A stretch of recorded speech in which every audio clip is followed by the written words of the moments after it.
Bom dia, telespectador do Opção para a Vida.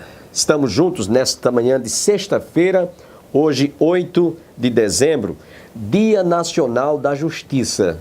E como nós realmente estamos precisando de que a justiça ela seja praticada neste país, né? Com justiça, com equidade, com lisura, com transparência, né? De modo que nós possamos nos sentirmos seguros. Infelizmente, nós vemos que a justiça humana falha.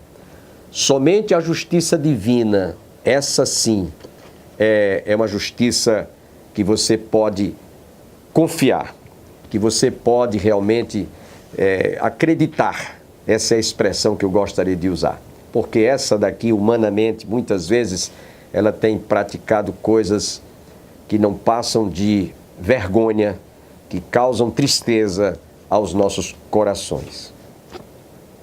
Nesta manhã vamos estar ouvindo mais uma vez o reverendo João Calvino, isto é, pastor Calvino, estou confundindo aqui com o reformador, é que ele é xará, né? Calvino, e o João Calvino foi o reformador. Pastor Calvino é pastor da Igreja Presbiteriana de Campina Grande, no bairro de São José. E, inclusive, nós ontem ouvimos a primeira parte desta exposição bíblica. Algumas pessoas já nos procuraram pedindo cópias desta mensagem. É muito fácil, você pode entrar em contato conosco pelo fone 083-3321-5945. Ele hoje estará dando a conclusão desta importante mensagem. Ouviremos ainda o conjunto coral que esteve também abrilhantando o louvor naquele culto em ações de graça. E eu acredito que você vai ser profundamente abençoado nesta manhã. Antes, eu devo lembrar aos nossos telespectadores a nossa cantata natalina. Está chegando, está se aproximando o dia, estamos numa contagem regressiva, o ano está indo embora. E no dia 23, você está cordialmente convidado com a sua respectiva família a participar conosco da 7ª edição da cantata natalina. Como tudo aconteceu, né? Porque a gente vê, infelizmente, que a figura do Papai Noel roubou o celebrante desta festa, que é Jesus. Então, pouca coisa se fala sobre Jesus no Natal. Quem mais aparece é o Papai Noel. Então, você vai ter a oportunidade no dia 23 de assistir uma cantata musicalizada, com encenações, dramatização, sobre o verdadeiro sentido do Natal. A Igreja do Calvário estará realizando a 7ª edição. Nós temos falado que não temos celebrado dentro do templo por conta da condição de não comportarmos a multidão que acorre ali. Então nós realizamos na parte externa do templo. E você, portanto, está convidado. Dia 23 do corrente, você não pode deixar de prestigiar a 7ª edição da cantata natalina. Nesse instante, gostaríamos de deixá-los com o coral que louvou a Deus naquela noite em que a Igreja Presbiteriana do bairro de São José, em Campina Grande, esteve celebrando um culto em ações de graça no dia 31 do corrente, do mês de outubro, aquele culto em ações de graças pela passagem da Reforma Protestante. Então você vai ficar agora com esse coral e em seguida o pastor Calvino estará ministrando a conclusão sobre a Reforma Protestante.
As 95 teses, e o curioso era isso, era um convite para um debate público. Como dizem Rives e Chester, a porta da capela do castelo, aqui tem uma representação da mesma, a porta do castelo significava ou servia como uma espécie de blog provocador, convidando as pessoas para discutir determinados temas. E quando Lutero afixou as 95 teses, ele queria discutir os temas ligados às mesmas com teólogos, com estudantes. Ele estava provocando, ele estava questionando o que acontecia na Alemanha por causa da presença de Tetzel. Os historiadores entendem que aquele 31 de outubro funcionou como um pontapé inicial da Reforma Protestante. O dia quando um monge agostiniano, inconformado com o que via na igreja, decidiu escrever 95 teses, dando início a um movimento que tinha como objetivo primário batalhar pela fé. O que Lutero queria era batalhar pela fé, para que a igreja voltasse às Escrituras, fosse fiel às Escrituras, fosse fiel ao Senhor das Escrituras. Esta, meu querido, também deve ser a postura da igreja em pleno século XXI. Afinal de contas, o que temos ouvido e visto, não apenas no mundo, como as aberrações ligadas à ideologia de gênero, mas também no meio da igreja cristã, essas coisas devem nos indignar e devem nos motivar a fazer algo. Nos últimos tempos, temos ouvido uma mensagem diluída do Evangelho. As indulgências da Idade Média foram de alguma forma ressuscitadas por alguns pastores inescrupulosos que vêm no ministério fonte de lucro e estão preocupados apenas com os resultados financeiros. Não podemos ver estas coisas, não podemos ouvir heresias sendo pregadas de alguns púlpitos sem que tenhamos algo a dizer contra essas mentiras. Nesses dias precisamos, à semelhança de Martinho Lutero, batalhar pela fé, batalhar pela fé, batalhar pela fé, batalhar pela fé. Esta é a exortação feita por Judas, irmão do Senhor, na sua pequena carta. Quando nos deparamos com esta pequena epístola, descobrimos que num primeiro momento a intenção de Judas era tratar de um tema bem particular, a nossa comum salvação. É o que ele diz no versículo 3. Mas diante de algumas situações, ele se sentiu obrigado a fazer algo diferente. Veja o que ele diz no versículo 3. Se você tem a sua Bíblia em mãos, olha o que ele diz: amados, quando empregava toda diligência em escrever-vos acerca da nossa comum salvação, leia comigo a parte final, vamos ler? Foi que me senti obrigado a corresponder-me convosco, exortando-vos a batalhardes diligentemente pela fé, que uma vez por todas foi entregue aos santos. Ele muda a temática e desafia e exorta a igreja a batalhar pela fé. Mas por que Judas mudou a temática? Por que ele se sentiu motivado a instigar a igreja a batalhar pela fé? O versículo 4 responde, eu não lerei, mas eu vou mencionar o que acontece aqui. Porque certos indivíduos se introduziram dissimuladamente na igreja para causar danos à mesma. Judas está dizendo no versículo 4 que alguns indivíduos se tornaram membros da igreja cristã e até líderes da igreja cristã, mas o fizeram dissimuladamente. O grego passa a ideia de que eles se infiltraram na igreja, escondendo as suas verdadeiras intenções, mas eles estavam prontos para causar danos à comunidade cristã. Além disso, no versículo 4, Judas diz que esses indivíduos eram ímpios, e conquanto tenham se tornado membros da igreja e líderes da igreja cristã daqueles dias, ainda assim eram ímpios. Eles não experimentaram a genuína salvação. Tinham cheiro de crente, jeito de crente, vocabulário de crente, mas não um coração transformado pelo Senhor. Judas diz, eles são ímpios. Ele diz uma terceira coisa, eu me senti estimulado a mudar o tema da minha carta, porque esses indivíduos têm transformado a graça do Senhor em libertinagem. O pastor Augusto Nicodemos diz que a palavra libertinagem aqui significa usar a liberdade moral para objetivos imorais, para uma vida de dissolução, e era o que estava acontecendo ali. E Judas diz, olha, O que tem na igreja é libertinagem, imoralidade, dissolução. E aí ele encerra o seu argumento dizendo o seguinte: eu mudei a temática da carta, porque alguns indivíduos que se infiltraram na igreja, se tornaram membros da igreja, líderes na igreja, esses indivíduos têm negado a Jesus Cristo. Esses indivíduos negam que Jesus, o nosso único e soberano Salvador, seja Deus, seja divino, esteja no controle de todas as coisas. Foi nesse cenário de heresias brotando dentro da igreja que Judas decidiu denunciar os hereges que negavam o senhorio de Jesus, e decidiu desafiar a igreja a batalhar pela fé. E aí eu quero que você perceba uma coisa: a palavra batalhar, o verbo batalhar, passa-nos a ideia do quê? Ideia do quê? De guerra, de conflito belicoso. Mas permita-me dizer o seguinte: é bom lembrar que a palavra grega usada por Judas aqui não vem do universo militar. Ele não está dizendo vamos guerrear. Na verdade, a palavra usada por ele aqui vem do universo esportivo e retrata o atleta esticando nervos e tendões a fim de dar o melhor de si e vencer. Significa agonizar.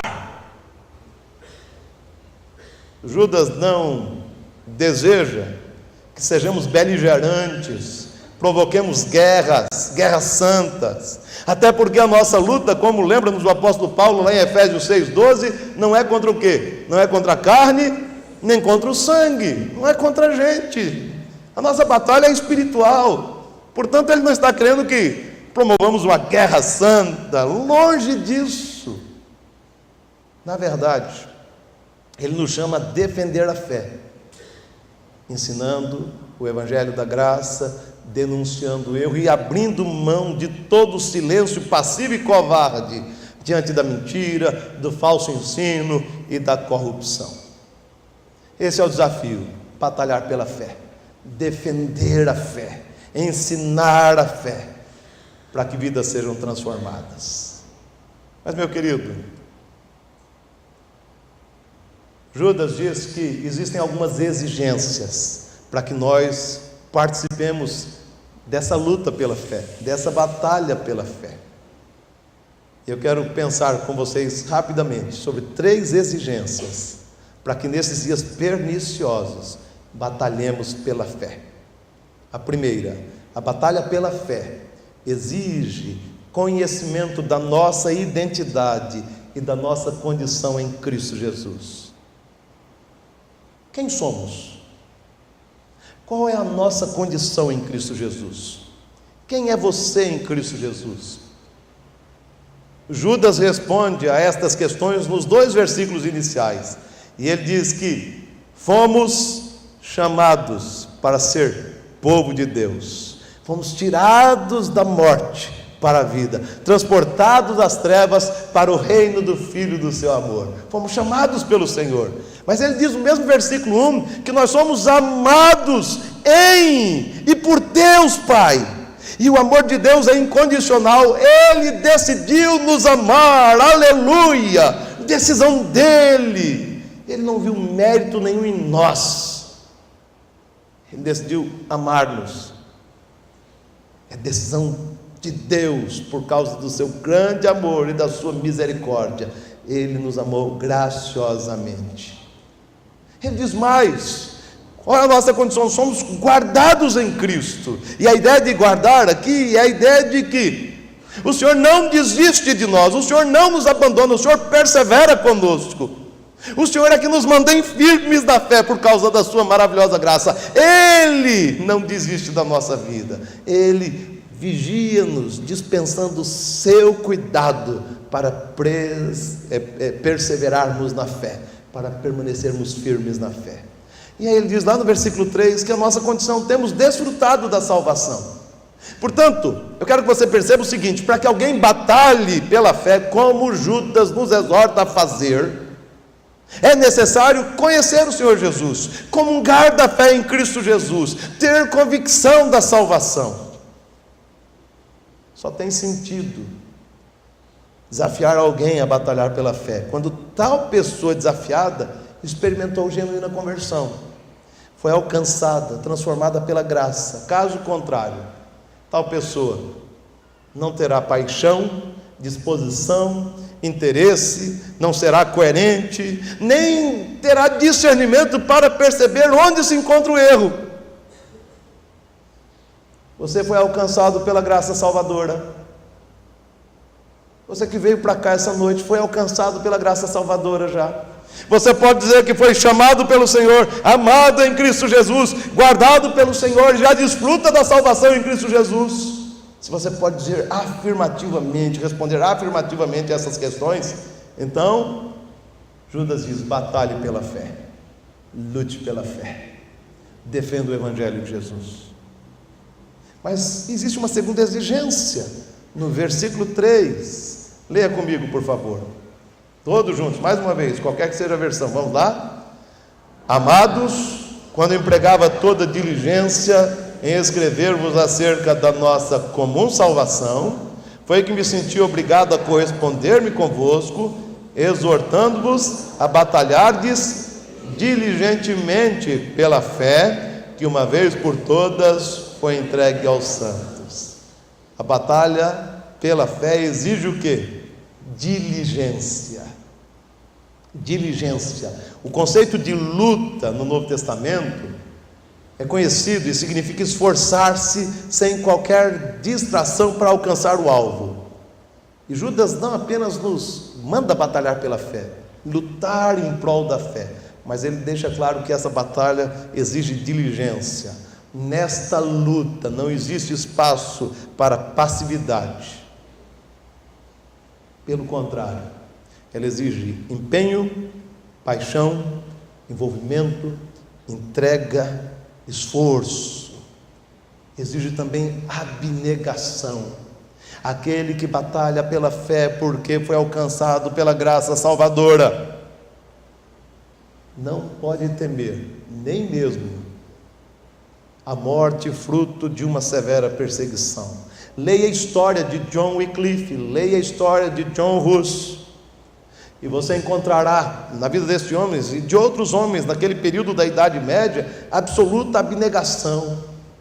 Enquanto Wycliffe precisou fugir para salvar a própria vida e continuar pregando o Evangelho de Jesus, Hus foi queimado vivo, porque pregava a palavra de Deus. Wycliffe posteriormente foi considerado herege por ensinar a palavra de Deus, porque o que se entendia na Idade Média é que a palavra final sobre a interpretação das Escrituras pertencia ao Papa. Portanto, se qualquer outra pessoa tentasse interpretar as Escrituras, era um herege. E John Wycliffe e John Hus foram considerados hereges. John Hus foi queimado vivo. John Wycliffe morreu antes, mas seus ossos foram retirados do sepulcro e queimados, porque ele foi considerado igualmente um herege. Diligência, abnegação, são coisas necessárias, porque inevitavelmente aquele que se dispuser a batalhar pela fé enfrentará grandes dificuldades pelo caminho. Uma terceira e última exigência está aí no mesmo versículo 3. A batalha pela fé exige respeito. Eu não sei se você viu o que diz o texto. Amados, quando empregava toda a diligência em escrever-vos acerca da nossa comum salvação, foi que me senti obrigado a corresponder-me convosco, exortando-vos a batalhar diligentemente pela fé, que uma vez por todas foi o que? Entregue aos santos. Judas diz que devemos batalhar pela fé, fé que foi entregue uma vez por todas aos santos. O que ele quer dizer é que a revelação de Deus está completa. O conteúdo doutrinário de nossa fé está completo, uma vez por todas. Mas ele também está dizendo que a revelação de Deus, a sã doutrina, a doutrina dos apóstolos, nos foi confiada. Portanto, pesa sobre mim e sobre você uma grande responsabilidade. Precisamos encarnar a fé, precisamos zelar pela fé, precisamos honrar a fé que uma vez nos foi entregue. Precisamos zelar por essa fé, precisamos honrar essa fé. No entanto, para que zelemos, honremos, para que defendamos a fé, precisamos conhecer mais da palavra de Deus. Não podemos ser crentes medíocres. Antes, precisamos conhecer a fé, precisamos conhecer a doutrina que nos foi entregue pelo Senhor de maneira graciosa. Estamos aqui nessa noite, 500 anos depois que Martinho Lutero chegou diante da porta da capela do castelo de Wittenberg e afixou as suas 95 teses. E estamos aqui com o coração grato. No entanto, entendo, queridos, que precisamos aprender com aquele monge agostiniano, que não podemos ficar indiferentes aos escândalos, aos pecados, à heresia e às mentiras que temos visto e ouvido. Antes, precisamos corajosamente batalhar pela fé.